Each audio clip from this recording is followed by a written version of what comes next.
자기주도학습법. 안녕하세요. 동대문구 교육비전센터 자기주도학습 프로그램을 진행할 전혜리, 윤선희입니다. 만나서 반갑습니다. 오늘은 초집중 자기주도학습법 프로그램 중에 세 번째, 메타인지와 잃어버린 시간을 찾아서 부분을 진행할 텐데요. 순서는 메타인지를 먼저 다루고 잃어버린 시간을 찾아서 한번 떠나보도록 하겠습니다. 사실 그런데 메타인지 조금 어려운 단어인 것 같아요. 네, 이 단어가 어려울 수밖에 없는 게 메타는 영어고 인지는 한자어잖아요. 영어도 어렵고 네, 한자도 어려운데 네, 두 개를 합쳐놓다니. 그렇지만 메타인지에 대해서 알게 되면 여러분들이 저거 내가 겪고 있는 일이구나. 그리고 나한테 정말 필요한 일이라고 느낄 거예요. 그 뜻도 알려주시겠죠, 선생님? 그럼요. 네. 그러면 오늘도 꾼동이 사연으로 시작을 해볼 텐데요. 네. 시험 후 점수 예측. 맞는 편인가요? 시험 본 다음에 잘 본 것 같은지 잘 못 본 것 같은지 예측. 여러분도 정말 이런 경험이 많으실 거예요. 다 아는 것 같아서 시험을 쳐보면 엄청 틀려요. 시험지 B가 내리는 거죠. 이런 거는 어떻게 해결할 수 있을까? 왜냐하면 분명히 아는 것 같았거든요, 선생님. 네. 왜 이런 일이 벌어지는 거죠? 물론 이제 안다라는 느낌을 갖는 거는 여러 가지가 이유가 있겠죠. 우리가 앞서에 얘기하면 배운 당시에는 나 이거 다 아는 것 같아. 100%를 낭비하기 때문에 이제 그런 이유도 있지만 사실은 그 안다라고 하는 것도 자기가 누구한테 설명할 정도로 아는 것과 그냥 들어서 아는 것의 차이가 있어요. 자, 그래서 아마 우리가 오늘 메타인지를 학습하면 왜 이런 이유가 있는지 더 자세하게 알 수 있을 거예요. 메타인지를 알게 되면 그렇죠. 이 일이 벌어지는 상황도 좀 줄어들 수 있다는 거죠. 네, 정말 모르는 것만 틀려도 부족한데 아는 것까지 틀리니까 너무 슬프더라고요. 자, 선생님 그러면 우리 메타인지라는 단어를 조금 설명해 주실 수 있을까요? 네. 메타는 무엇 이상의 무엇을 넘어선 뜻이에요. 그래서 다른 말로 하면 초과, 초월 이런 말로 쓸 수 있을 거예요. 뭔가 위에 있다는 느낌이에요. 그렇죠. 네. 자, 그 다음에 인지는 뭘 아는 거예요. 인지했다, 안 했다. 그 네. 물건이 있는지 인지했다, 이런 식의. 그러니까 메타 인지라는 거는 무엇을 안다라는 거죠. 그런데 우리가 이걸 쉽게 말하면 어떻게 말할 수 있냐면, 내가 뭘 아는지 모르는지 아는 것. 여기 그림을 보면 무언가를 바라보고 있는 네, 그러네요. 똑같은 모습을 또 바라보고 또 바라보고 있고. 저 이거 산타인 줄 알았어요. 네, 그냥 산타 모자를 한번 써봤습니다. 네. 크리스마스를 기다리면서. 그런데 선생님 아직도 조금 어려운데 혹시 조금 더 쉽게 설명해 주실 수 있을까요? 그러면 혹시 홍길동전 이야기 아시나요? 네, 홍길동전을 모르는 친구가 있을까요? 당연히 알죠. 그러면 얘기해 주시겠어요? 아버지를 아버지라고 부르지 못하는 도둑의 그렇죠. 이야기 아닌가요? 뭔가 더 많았던 것 같은데 막상 설명을 하려니까 잘 설명이 안 내 돼요. 친구들한테 제가 홍길동전 아냐고 물어보면 다들 안다고 해요. 네. 그런데 진짜 제가 선생님한테 하는 것처럼 이야기 해줘봐요 하면 많이 하는 친구가 물도구, 도둑질, 분명히 그런데 스토리가 많았던 것 또 인격적 같은데. 이야기랑 또 헷갈려요. 또 어떤 부분에서 그리고 또 어떤 부분은 또 이제 만약에 이제 지금 초등학생을 하는 거긴 하지만 이제 중학생들한테 물어보면 허생전하고도 좀 헷갈려요. 뭔가 이게 좋은 일을 하려고 막 이렇게 그러니까 아는 것 같지만 자기가 아는 거에 대해서 정확하게 뭘 알고 뭘 모르는지를 모르는 거예요. 근데 조금 더 쉽게 설명을 드리면 요즘 스마트폰으로 여러분들 뉴스 많이 보잖아요. 네, 레인에, 포털 레인에 있으니까. 그렇죠. 그래서 이제 제가 사람들한테 그 뉴스 알아라고 말하면 사람들이 다 안 돼요. 네, 그렇게 말하는데 실상 그 안다라고 말해서 그럼 어느 정도 아는지를 물어보면 제목만 헤드라인이라고 하죠. 제목만 보고서 그걸 안다라고 말을 하는 거죠. 그러면 사실 그 상태는 안다기보다는 모르는 것. 그냥 본 적이 있어가 맞는 건데 보고 나서 기억이 나면 나 그거 알아가 되는 거예요. 그러니까 그러면 메타인지는 내가 무엇을 아는지 모르는지를 안다는 것이죠. 그렇죠. 구분을 해야 되는데 네. 굉장히 중요할 것 같아요. 왜냐하면 학습에서는 내가 잘 모르는 부분을 열심히 공부를 해야 되잖아요. 네. 그래서 아마 메타인지가 좀 중요한 게 아닐까 하는 이게 생각이 왜 들어요. 또 중요하냐면 저희가 자기 주도 학습이라는 말을 풀었었잖아요. 네, 맞아요. 그때 이제 중요한 게 학습을 하기 위해서 자기가 어떻게 배워야 하고 어떻게 익혀야 되는지를 알려면 일단은 내가 뭘 모르는지를 알아야지 이거를 수학 문제 풀이를 모르는구나, 뭐 개념이 부족하구나 해서 선생님한테 질문을 할 수도 있고 배울 수도 있거든요. 맞아요, 선생님. 왜냐면 저는 제가 아는 부분만 하면 마음이 편하니까 계속 아는 부분만 하게 돼서 사실 수학도 앞부분만 많이 집합부분. 보게 되고. 초등학생 친구니까 이제 모르지만 옛날에 광고에 그런 거 있었거든요. 책 보면 앞에 부분만 까만 거예요. 그러니까 대부분 이제 중고등학교는 앞에 부분이 집합이라는 단원이잖아요. 근데 그런 거 같은 거겠죠. 네, 그래서 내가 뭘 모르는지 명확하게 안다면 오히려 학습 목표를 세우기가 더 쉬울 것 같아요. 그렇죠. 그러면 선생님, 내가 뭔가를 아는지 모르는지를 아는 능력, 메타인지는 어떻게 하면 강화할 수 있나요?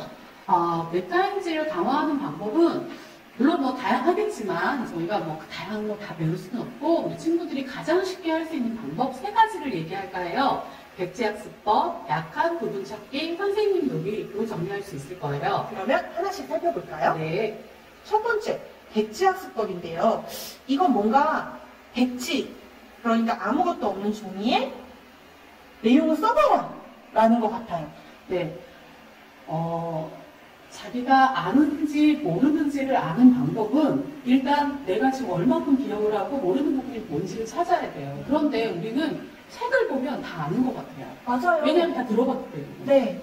그런데 그러니까 심지어 홍길동전 제목만 듣고도 다 알아요라는 소리를 하니까 더 그걸 보면 어떻겠어? 나 알아 하고 이제 지나가는 거예요. 그런데 우리 친구들한테 이제 하얀 종이 배치를 줘요. 그리고 오늘 배운 거를 정리해보자라고 하면 사실은 부분 생각나는 것만 적게 되는 거죠. 처음부터 끝까지 어떻게 배웠는지를 정확하게 적는 친구들이 없는 건 아니지만 많지 않아요. 그런데 이게 망각폭선 기억하시면 네. 이틀이 지나고 3일이 지난 시간에 자 뭐에 대해서 지진에 대해서 화석에 대해서 배웠던 걸 기억해서 써보자라고 했을 때 그걸 제대로 다 쓴 학생들이 없다라는 거예요. 선생님이 지금 홍길동전에 대해서 정확하게 이야기를 말하지 못하는 것처럼 우리 네. 친구들도 그렇다는 거죠. 그래서 백지학습법 종이에 본인이 학습한 거를 쓰게 되면 어떤 거를 아는지 모르는지를 본인이 발견하게 된다는 거예요.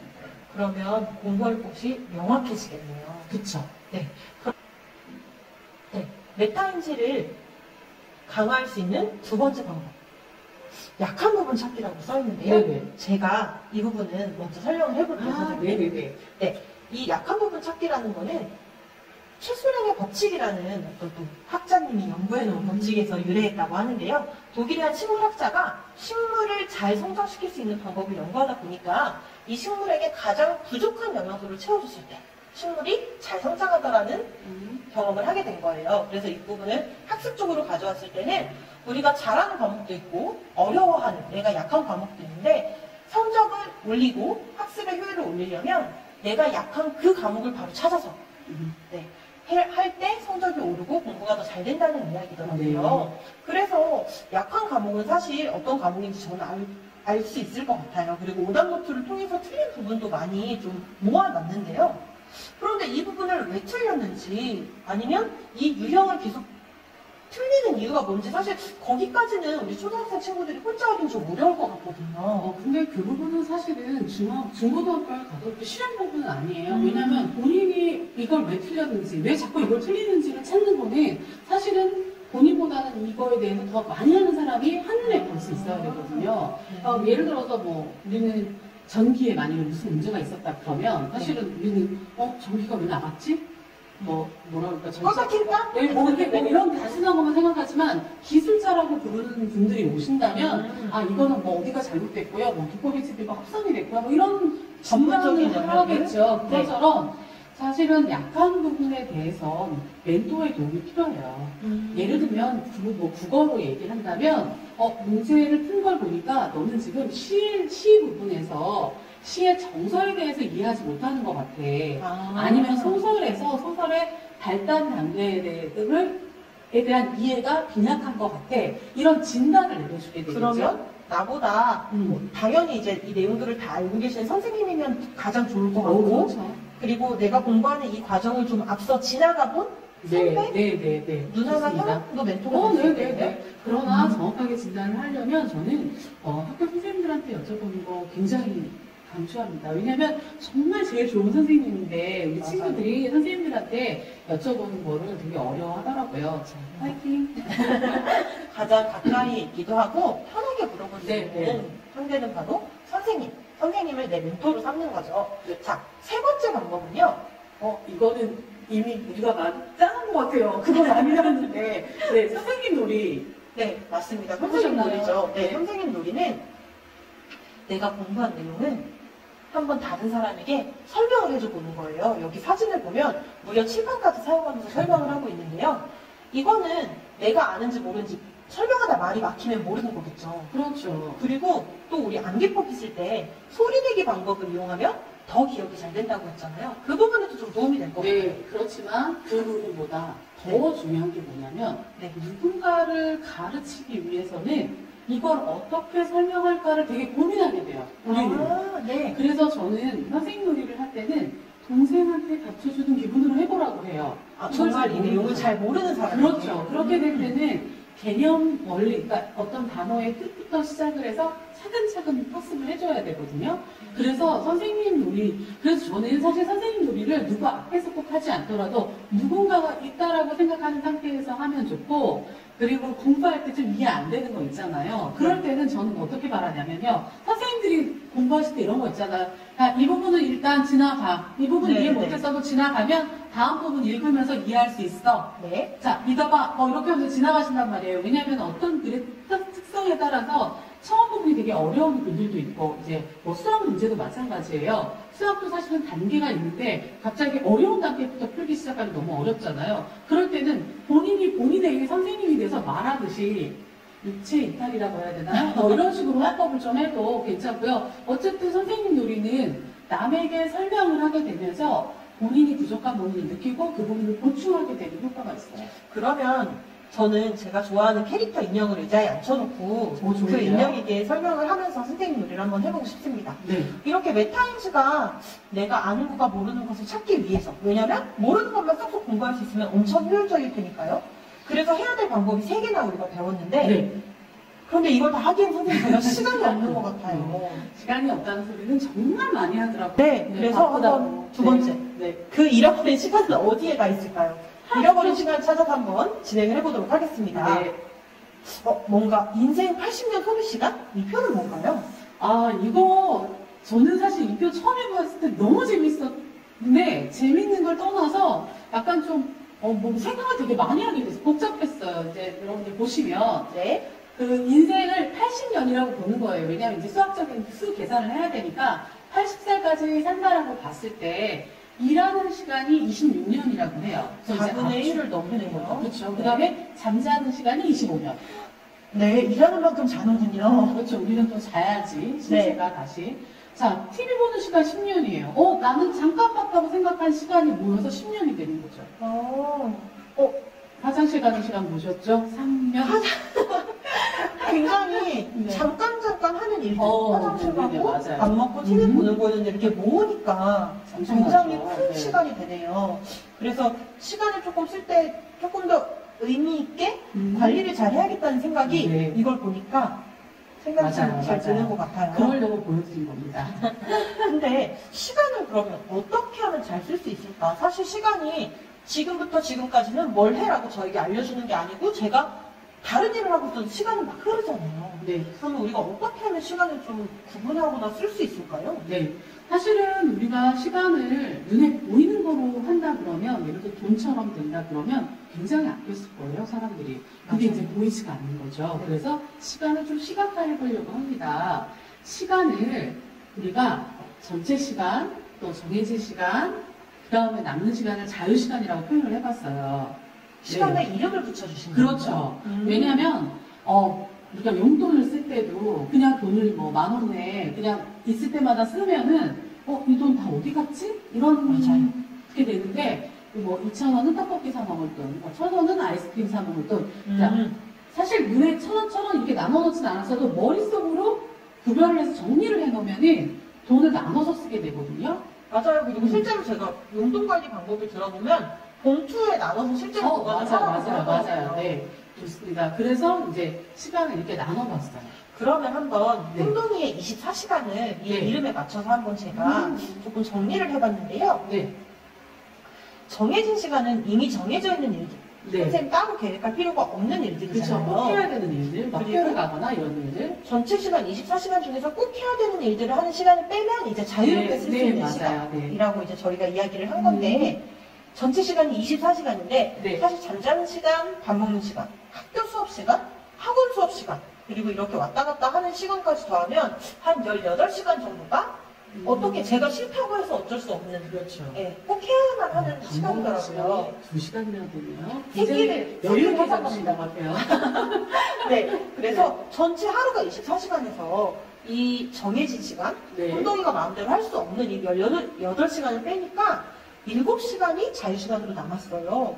사실 꿈동이도 그렇고 저도 꿈동이 하루를 보면서 아, 참 시간이 없다, 바쁜 것 같다라고 했는데 이렇게 보니까 7시간이나 자유시간이 있었던 거예요. 왜 이거를 알아차리지 못했을까요? 이게 그러니까 이런 것 같아요. 우리가 조각조각 시간이 나눠져 있는 거잖아요. 그러니까 예를 들어서 솔직히 잠자는 시간도 7시간이라고 해놨지만 6시간 반일 수도 있고요.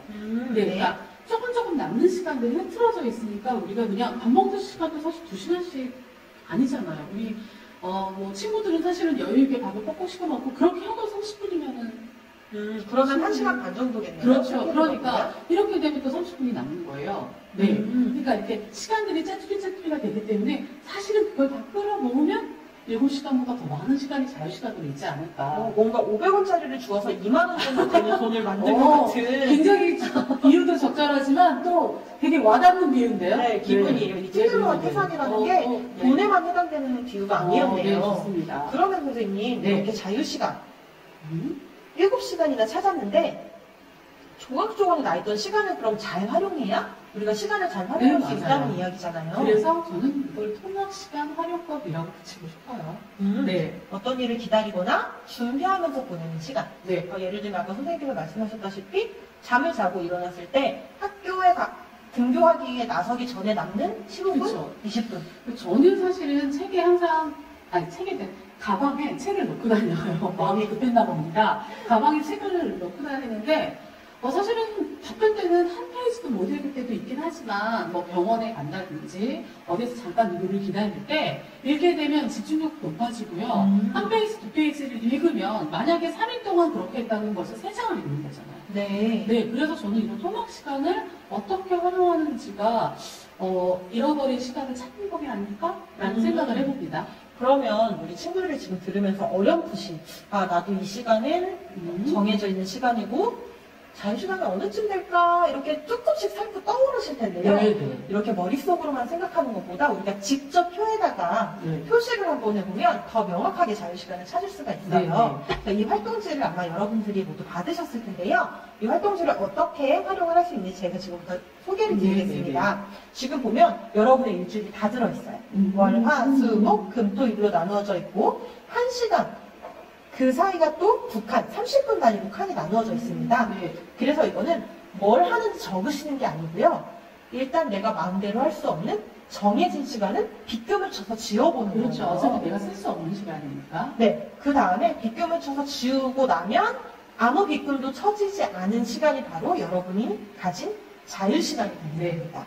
그래서 해야 될 과제들이 있을 때 혹은 꼭 공부가 아니어도 사실 선생님 괜찮죠. 근데 이거는 한번 해보면 시각화를 시킨 거잖아요. 그러니까 자기가 시간을 어떻게 쓰고 있고 통학 시간이 얼마나 활용이 안 되는지도 한눈에 볼 수 있어서 좋은 것 같아요. 맞아요. 그리고 아까 제가 하려던 말은 꼭 공부가 아니어도 내가 좋아하는 일을 하고 싶은데 시간이 없다고 느낀 적도 많았을 텐데 그렇죠. 이렇게 한번 통학 시간을 눈으로 보고 나면 내가 좋아하는 일도 할 수 있는 계기도 될 수 있을 것 같아요. 네, 맞아요. 시간은 아껴서 자기가 쓰고 싶은 데다 쓸 수 있는 시간이 되겠죠. 네, 그리고 학습법 같은 걸 보다 보면 이제 저희도 뭐 이야기를 했지만 이렇게 짜투리 시간에 어떤 단어 노트를 만들어서 본다든지 맞아요. 이런 이야기를 하는데 짜투리 시간이 대체 어딨지? 라고 생각이 들지만 이 활동을 하고 나시면 그렇죠. 시간까지 언제 쓰고 나면. 단어 네. 공부를 해야 될지 언제 틈틈이 책을 읽어야 될지 아실 수 있을 것 아까 같습니다. 선생님이 말씀하신 것처럼 티끌모아 태산이라는 말이 굉장히 맞는 게 단어를 하루에 하나만 외운다고 해도 한 달이면 30개를 외우는 거예요. 하나를 맞네요. 그냥 꾸준히만 외운다고 하면 그 1년이면 어마어마한 숙제거든요. 자, 그래서 우리가 토막 시간이나 이런 거 별거 아니야 라고 할 게 아니라 잘 챙겨가야 될 것 같아요. 맞아요. 네. 수학 시간은 아무것도 안 하면 또 사라지더라고요. 네. 네, 오늘 이렇게 세 번째 시간, 메타인지와 잃어버린 시간을 찾아서를 배워보았는데요. 네. 마지막으로 한번 마무리를 해보도록 하겠습니다. 네. 메타인지 부분은 제가 한번 정리를 네. 해볼게요. 메타인지는 내가 무언가를 아는지 모르는지 그것을 아는 능력이라고 했습니다. 네. 메타인지가 중요한 이유는 내가 모르는 부분을 공부하는 것이 바로 학습이니까요. 네. 그래야 그 부분을 채워야 성적도 오르고 부족한 부분을 메꿀 수 있으니까. 그래서 메타인지 능력을 강화하기 위해서는 백지, 아무것도 없는 것에 내가 기억하는 것, 아는 것을 한번 써보는 것. 그러면 못 쓰면 모르는 게 되는 거죠. 네. 그리고 똑같은 문제를 계속 틀리거나 아무튼 틀린 문제를 모아놓고 나보다 더 많은 것을 알고 있는 상위 학습자, 즉 멘토에게 물어보아서 내가 정말 약한 부분을 같이 찾아보고 채우는 것. 두 번째 방법이었고요. 네. 세 번째 방법은 이제 선생님 놀이였죠. 네, 다른 사람, 나보다 더 잘 모르는 사람에게 설명해 준다고 생각하고 그 부분을 말해보는 거였어요. 그러다 말을 하다 막히면 모르는 부분을 또 찾게 되는 거니까요. 이번에 잃어버린 시간을 찾아서 부분은 한번 선생님께서 요약해 주시겠어요? 네, 잃어버린 시간을 찾아서는 반드시 아까 시각을 자기가 쓰고 있는 시간을 시각화해서 보는 방법으로 활동지 한번 채워보시기를 바라고요. 그래야지만 자기가 얼마나 지금 토막 시간이 많이 남는지를 알 수 있거든요. 우리 시간을 눈에 보이는 방법, 머릿속에 딱 느껴지는 방법으로 이름을 좀 붙여봤죠. 오늘 정해진 시간, 자유시간, 토막 시간 찾아보기 해서 해봤는데요. 여러분들이 이 방법대로 한 번만 해보신다면 아마 잃어버린 시간은 없을 거라고 저는 믿습니다. 네, 토막 시간과 자유 시간을 잘 활용해서 여러분들이 부디 하고 싶은 일, 원하는 목표를 이루게 되기를 네. 기원합니다. 그러면 3차 시는 여기서 마치도록 하겠습니다. 우리 다음 시간에 만나요. 안녕.